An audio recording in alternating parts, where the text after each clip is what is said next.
Hello, everyone. Today, I have a question for you.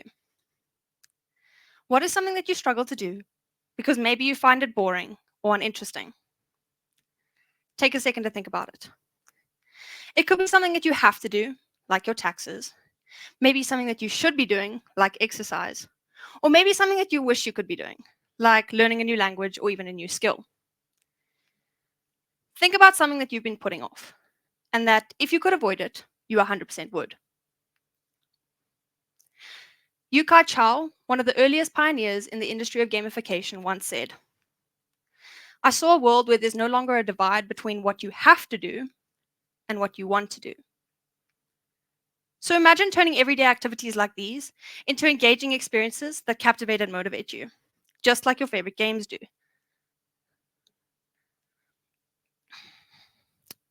This is the essence of gamification, an innovative approach that applies game concepts and mechanics to non game contexts. Gamification is a tool that we can use to engage users and change their behaviors when they use systems and services. And we do this by using the best underlying techniques and mechanics from games. So, why is gamification important? In today's fast paced digital world, capturing and maintaining the attention of a user is more challenging than ever. Traditional methods of engagement often fall short, leading to high drop off rates from websites and low levels of interactions by users. Gamification addresses this challenge by tapping into the intrinsic and extrinsic motivations that make games so compelling. By incorporating elements like badges, points, leaderboards, and challenges, we can create experiences that are not only functional, but also enjoyable and rewarding. Today, I will dive into the world of gamification, and by the end of this talk, I'm going to make you realize all the ways that gamification can and adding game or gamification and adding game elements through UX can make tasks that you complete every day, even the boring ones, a whole lot more exciting. Now, before I dive too deep into what gamification is and how we can use it, let me introduce myself and give a little bit of context as to why I think gamification is the best thing since sliced bread. My name is Emma Pringle. I am a UX UI designer at BBD, the amazing hosts of this incredible tech conference, and I've been working at BBD since the beginning of 2023. I'm an avid sportswoman and have pretty much been an athlete my entire life. Rowing was my passion throughout high school and university, and I revolved a lot of my life around the sport. Generally speaking, I almost always made the top crews. I traveled to the UK as part of a development squad in 2016 and achieved my provincial colours for that. And I also achieved my university full colours in 2019. So I'd say I achieved pretty highly at the sport. My sporting journey didn't end as my rowing career did once I left university. I took up cycling when I started working, and throughout the last year and a half, I've competed in many mountain bike and road bike races. And I've also spent many hours before and after work training. In fact, I'm currently training to complete my first half Ironman 70.3 in November this year. So I guess you can say I'm not a beginner at this sport thing. Anyway, I think I've made a point here. Anyone who knows me well enough will agree with you that I'm incredibly competitive. I'm addicted to winning, even if it's against myself.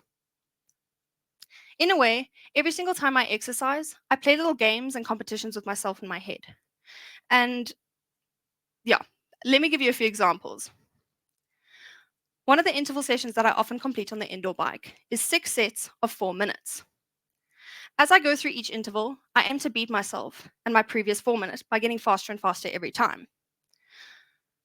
So if on the first interval I was able to average 180 watts, on the second I want to average at least 181 watts. And so the competition in my head is created. When I'm on a long run, I like to break it down into the percentages of that total run. So these chunks feel a little bit more achievable. Almost like creating little levels that I need to pass through in order to advance to the next one in my run. First, I always aim to complete the first 50% of my run, and then the next 25%, and then the next 15%, and before I know it, I only have 10% left, which after completing 90% feels like nothing. I guess this can be seen as an example of gamification. These games and competitions that I create for myself in my head fuel my sport addiction, and they keep me coming back, constantly wanting to be better than my previous self.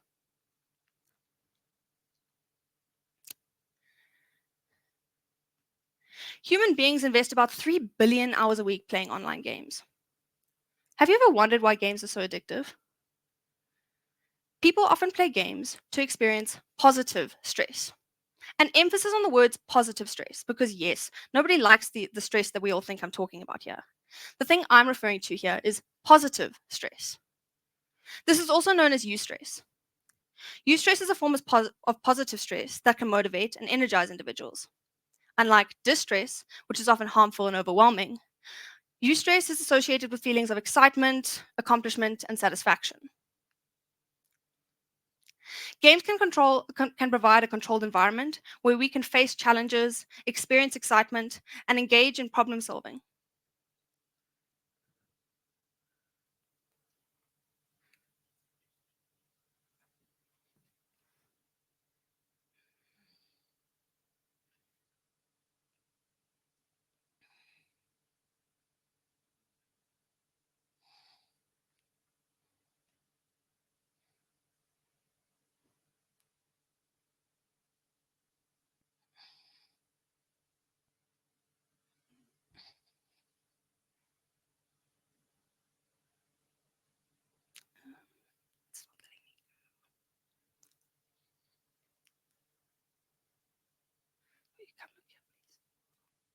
It's not letting me go.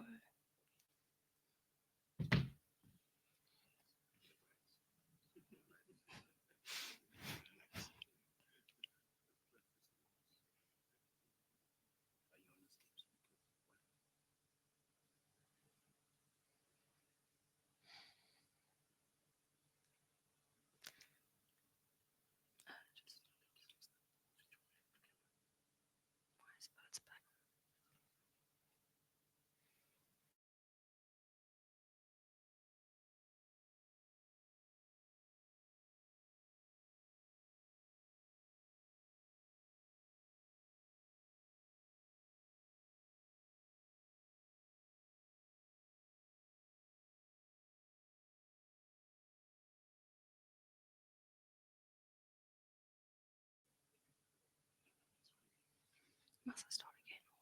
Must I start again?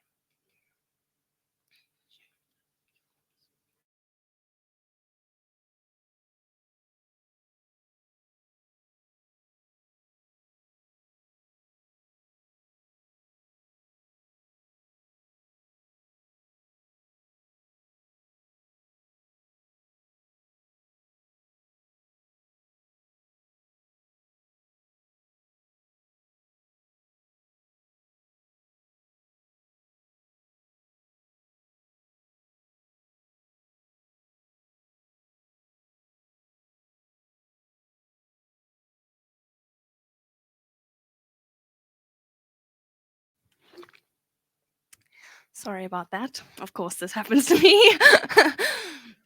Okay.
is harder than sitting around and doing nothing.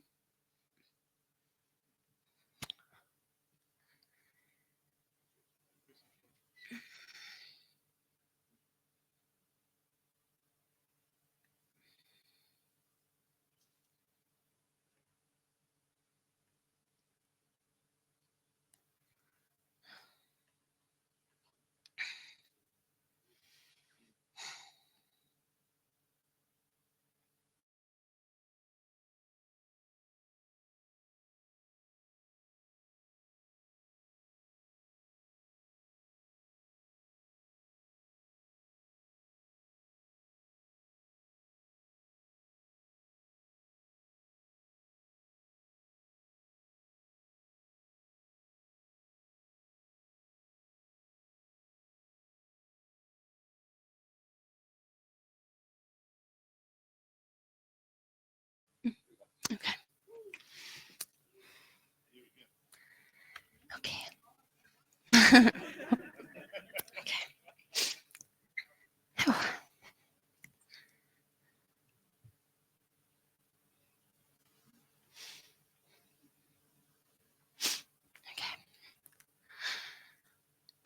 So we can all engage in games so that we can challenge ourselves for the fun of it.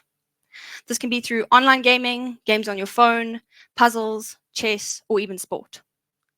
Because participating in games is harder than sitting around and doing nothing. So that's the twist. Everyone thinks we need to make things as easy as possible for users. UX design also touches on this theory. UX aims to make things easier for people by focusing on creating intuitive, efficient, and enjoyable interactions with the product or service. Gamification doesn't necessarily use this theory. Gamification aims to get users into a state of flow and keep them there for as long as possible. The concept of flow was developed by this guy. If anybody can pronounce his name, kudos to you, because I can't and don't need to embarrass myself anymore today.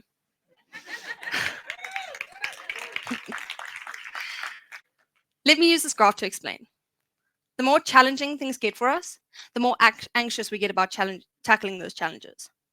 And the more skills we gain, the easier things get for us, so which leads to us getting bored easier. So our brains go into a state of flow when we're in between a state of anxiety and boredom. Games and gamification need to meet in the middle of making things challenging enough and making sure we have enough skills to endure those challenges. By keeping users in between a state of anxiety and boredom, users enter a state of flow, which then we're able to maximize the engagement towards whatever we're trying to get them to focus on. By entering a state of flow, users also lose track of everything else around them. So gamification keeps users engaged by using intrinsic and extrinsic motivation. Extrinsic reinforcement refers to the physical or visible rewards that users get for completing a game or playing a task, or completing a task or playing a game. This can be things like badges or points. Intrinsic reinforcement, on the other hand, refers to the satisfaction and enjoyment that users get from simply seeing the success that they're gaining within a game's mechanics.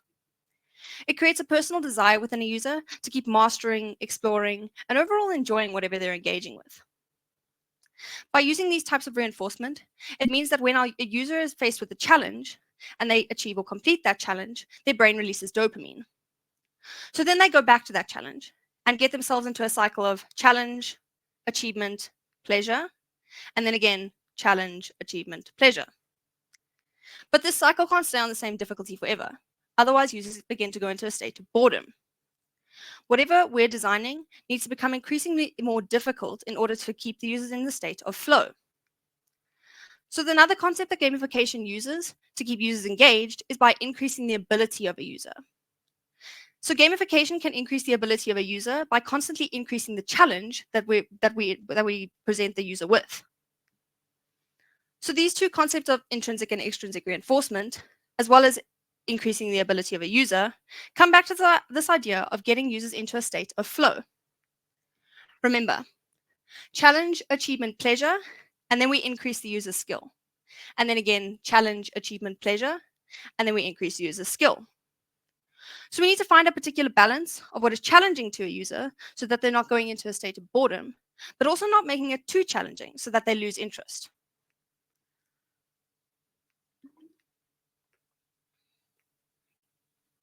Think about it. A lot of games have leaderboards and points, and while they might be exciting for a short amount of time, a lot of these games just end up being boring. Where gamification actually starts is with how it motivates people's core drives. Yukai Chao came up with a gamification framework called Octalysis, which is made up of 8 core drives, how these motivate people, and how they can be applied to gamification. The first of these core drives is epic meaning and calling. This is essentially how we get users motivated by making them feel like they're part of something bigger than just themselves. So instead of leaving a user feeling like they're working towards a goal on their own, we can almost make them feel like they're working as part of a team towards achieving that greater goal. It also makes users feel like they're being held accountable by others, which again motivates them to complete whatever's being put in front of them. It's also why teams at sports are so addictive. When you're part of a team, you're not only training or practicing to win for yourself, but you're working towards making your team better or winning with your team. So another core drive that motivates people is development and accomplishment. We need to motivate users by making them feel like they're growing when they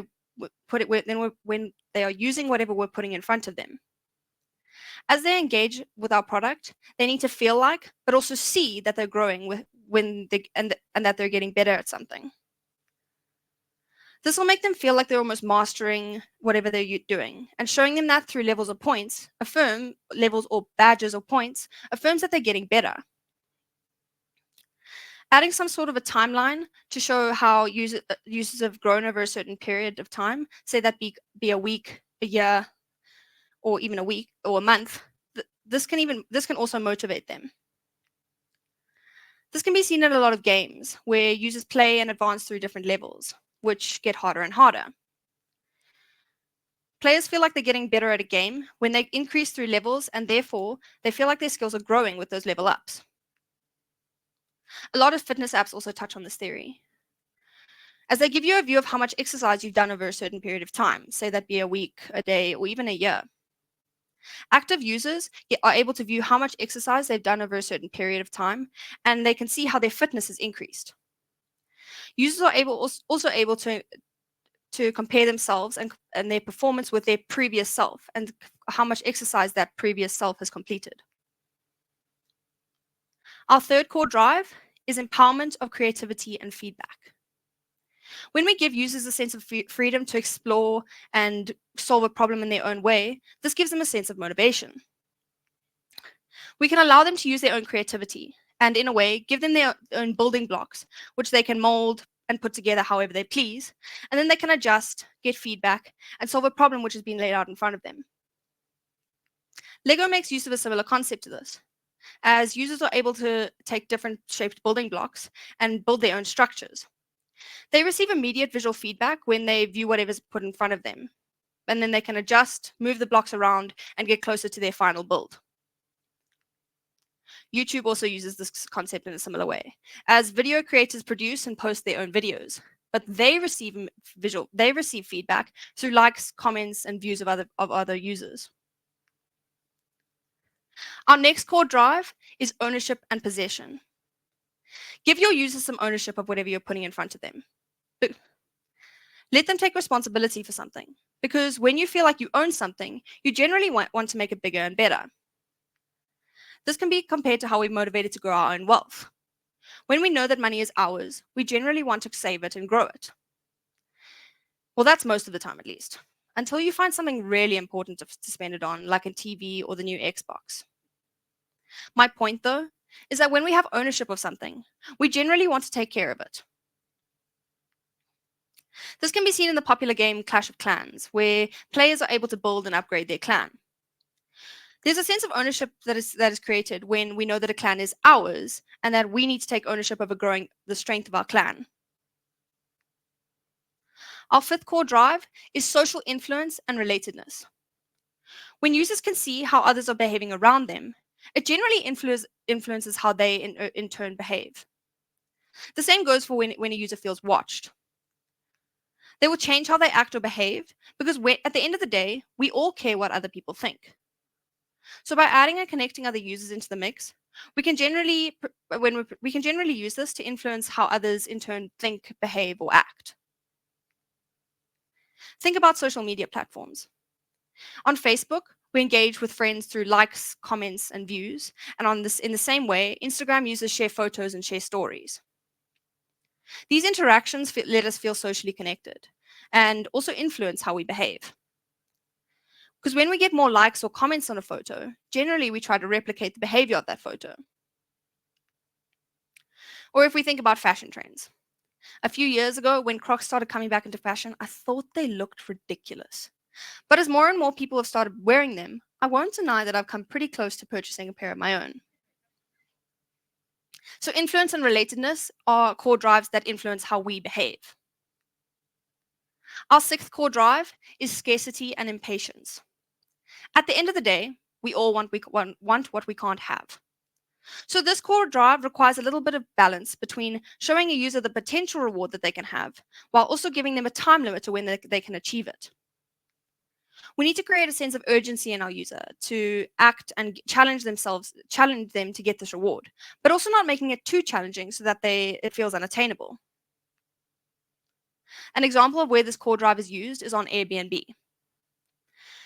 When a user is viewing a potential house that they're wanting to book a holiday or stay at, they're shown the number of people also viewing that listing, but also the limited availability of dates that a user can book that house. This creates a sense of an urgency in the user to book quickly. Promotions at shops and restaurants also use this core drive to get their users to take actions on a deal faster. If we look at Starbucks, they often have limited time promotions or seasonal items, like their pumpkin spice lattes, which are only sold in the month of October. This encourages their customers to visit frequently and to purchase the items now to avoid missing these promotions. Our second last core drive is unpredictability and curiosity. When you don't know what's going to happen next, you are constantly thinking about it. This technique is often used in the gambling industry. When gamblers are at the casino, all they can think about is that the next one is going to be the one. The next jackpot is going to be the jackpot, or the next slot is going to be the jackpot. It keeps them coming back. Authors and directors also use this core drive of their readers. It's what gets us to want to finish a book or watch the next episode of a series so that we can know what's going to happen next. The final core drive that motivates people is loss and avoidance.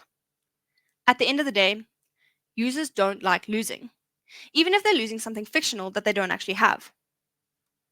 We can use this core drive by showing them what they're potentially losing, or if our users have built something up like levels or points, adding the potential to lose those, generally users will do anything to avoid that loss.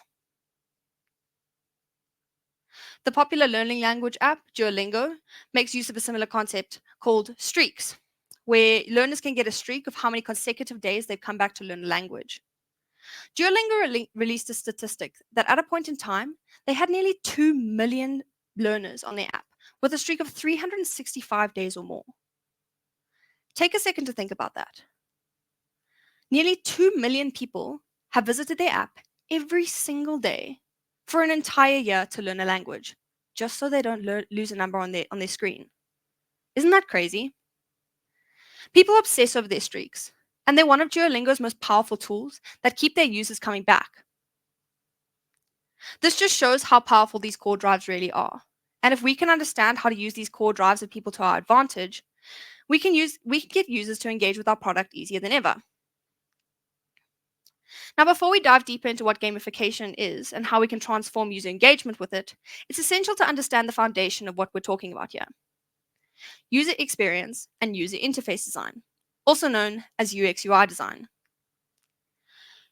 UX design is the process of creating products that provide meaningful and relevant experiences to users. It's about ensuring that every interaction that a user has with a product is efficient, enjoyable, and intuitive. Essentially, creating a really good experience for a user. UI design, on the other hand, refers to the process of designing the visual layout and interactive elements of a digital product interface, such as a website, a software application, or a mobile app. UI design focuses on ensuring that the interface is visually appealing, intuitive, and easy to navigate. So UX and UI design work closely together. While UX focuses on the overall experience and usability of a product, UI design is specifically concerned with the interface's visual and interactive elements.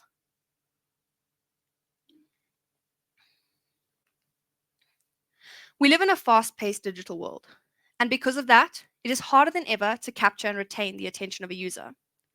So before I get into more specific examples of how we can use gamification in UX, I wanted to get into some of the challenges of what we as UX designers face when it comes to keeping our users engaged. There is a major information overload as users are bombarded with vast amount of content daily from different sources. This includes social media, news websites, emails, and advertisements. The sheer volume of information makes it really difficult for any single message to stand out. With countless apps, websites, and digital services available, users have a wide array of choices. This intense competition means that it's really easy for a user to switch from one service to another if their needs are not immediately met. The shift from desktop to mobile devices has also changed how we interact with content. Mobile users often consume content in short bursts, which makes it really hard to capture and hold their attention. This can specifically be seen in social media platforms, which prioritize quick and engaging content. This influences a user's expectation for quick, fast, visually appealing, and easily digestible information. These are just a few of the challenges that we as UX designers face when trying to keep our users engaged in this fast-paced digital world.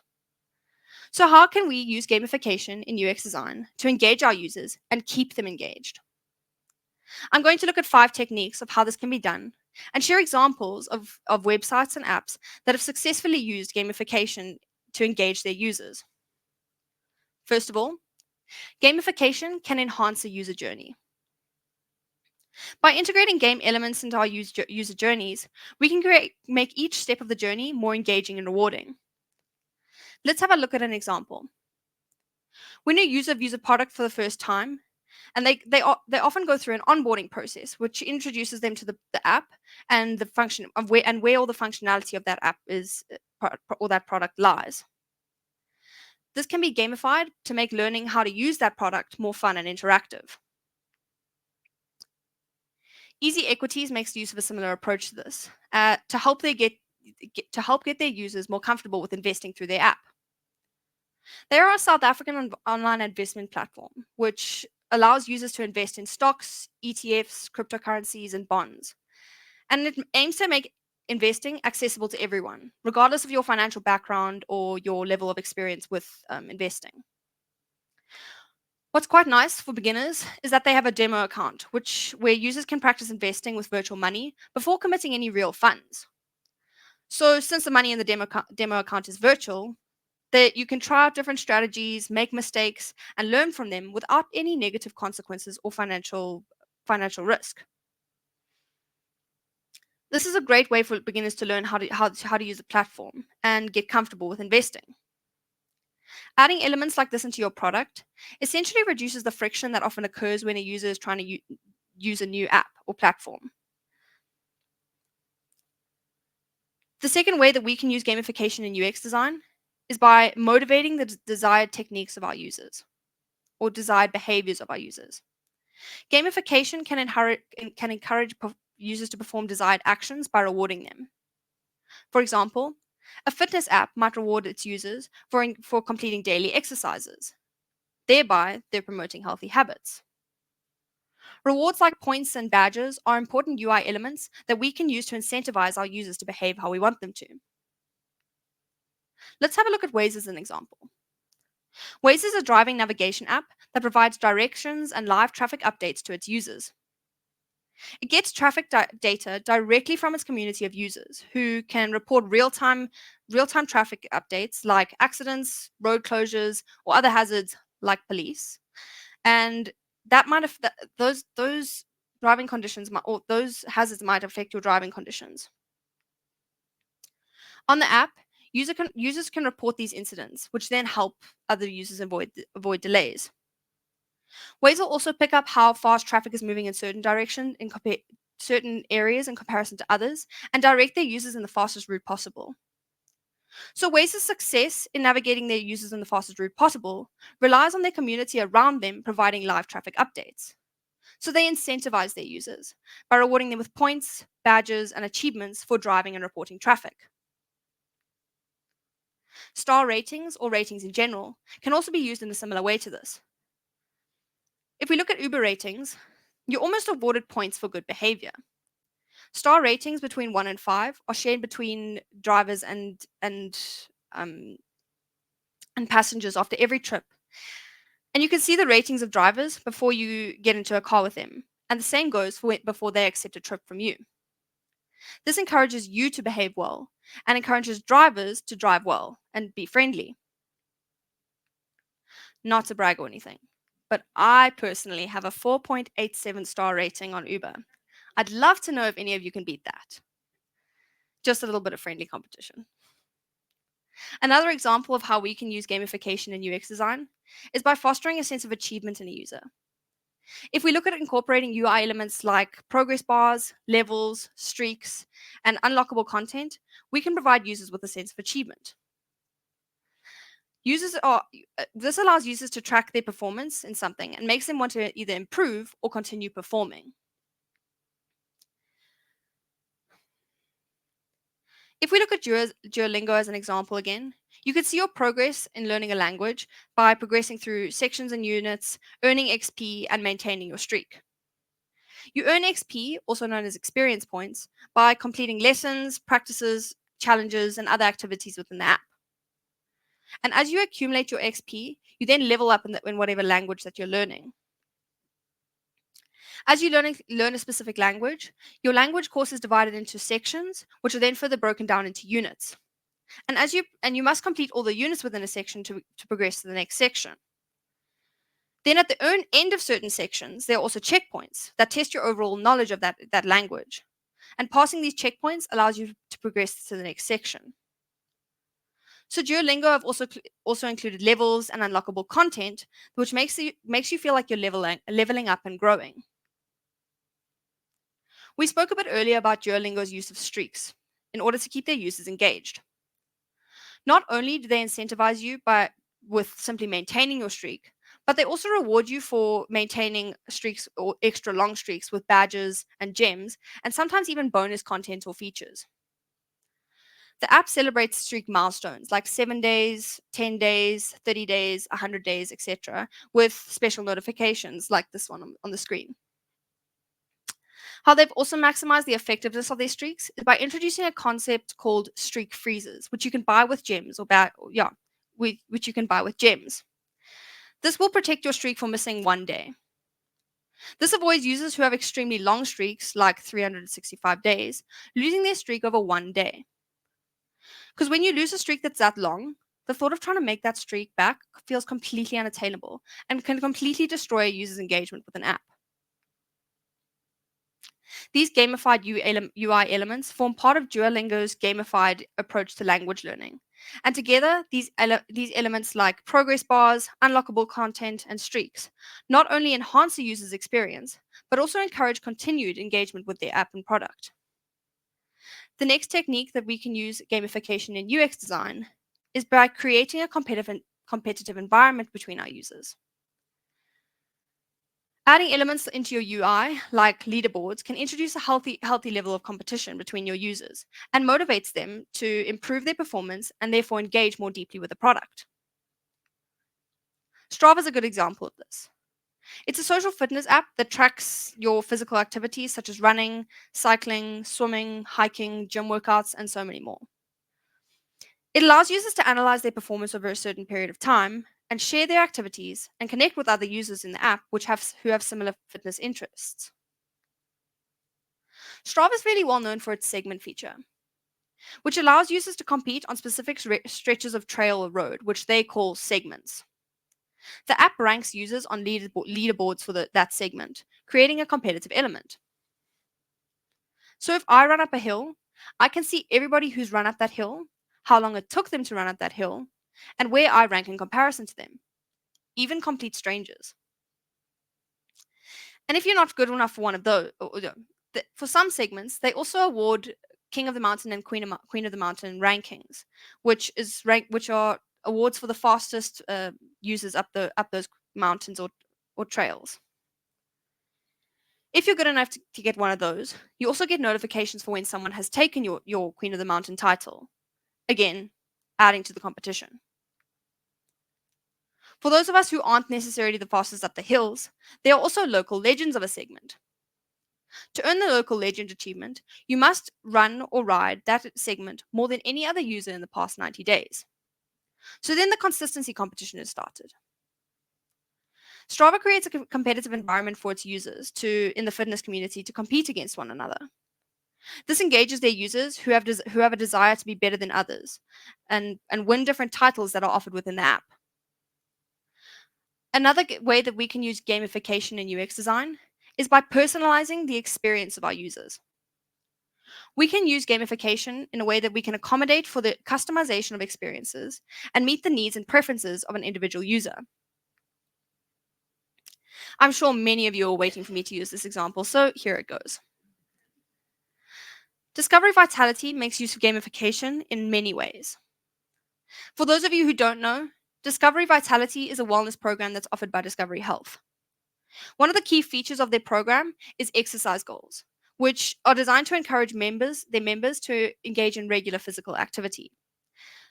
They do this by rewarding them with points, which can be used for various benefits and discounts. To break it down, each week, Vitality sets personalized exercise goals for you based on your activity levels and your health data. These goals are typically measured in points, which are earned based on the frequency and the intensity of whatever exercise you complete. So, the more intense or longer the activity you complete, the more points you earn, which also accumulate towards meeting your weekly goal. If a member meets their weekly goal, they are then eligible for rewards such as free smoothies or coffees. And these points also contribute to a member's overall vitality status, which can be bronze, silver, gold, or diamond. And then again, the higher the status, the greater the rewards and benefits. What's great about the program is that it adapts to a member's fitness level, making it suitable for beginners as well as advanced athletes. Personalized challenges and rewards make us feel valued and understood, which then results in us fostering a deeper connection with an app or product. So gamification can enhance the user experience of a product by adding layers of motivation and engagement and making interactions not only functional, but also enjoyable and rewarding. And through this, we can create meaningful experiences that drive user satisfaction and loyalty. By understanding the principles of gamification and strategically applying them to well thought out designs, we can unlock new levels of user engagement and create more compelling and successful designs that ultimately create products that stand out within our crowded digital landscape. So where is gamification going?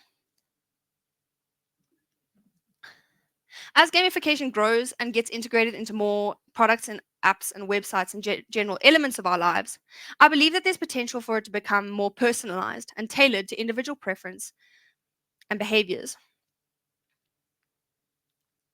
We can start to leverage artificial intelligence and machine learning to enhance our gamification strategies. AI-driven systems can adapt in real time to user interactions.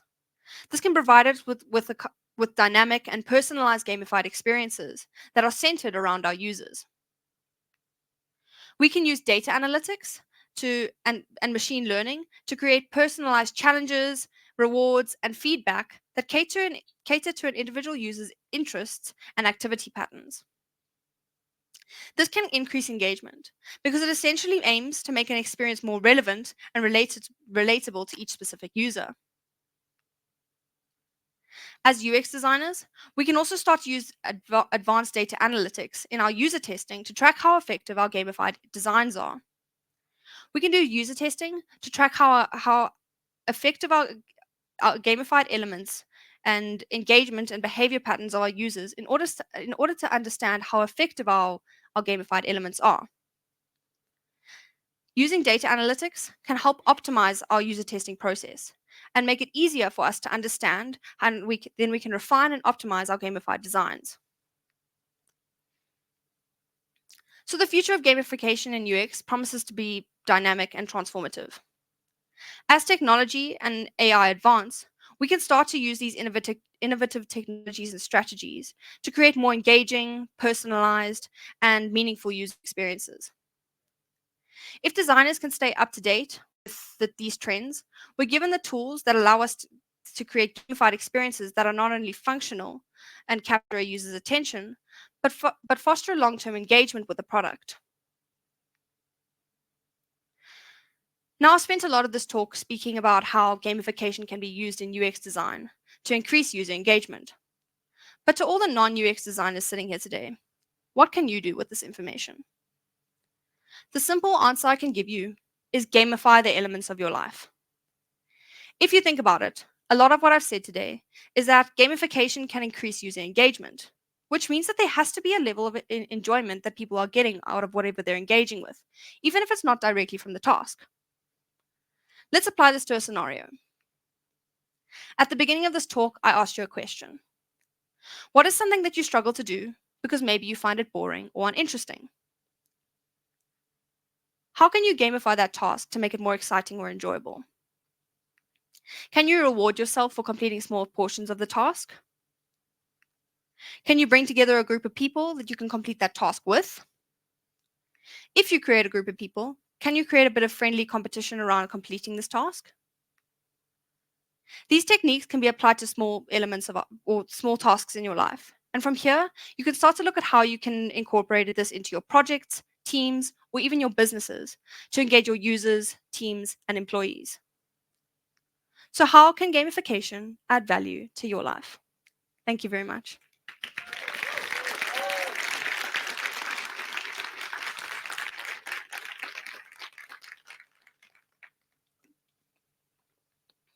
I don't know if there's any questions.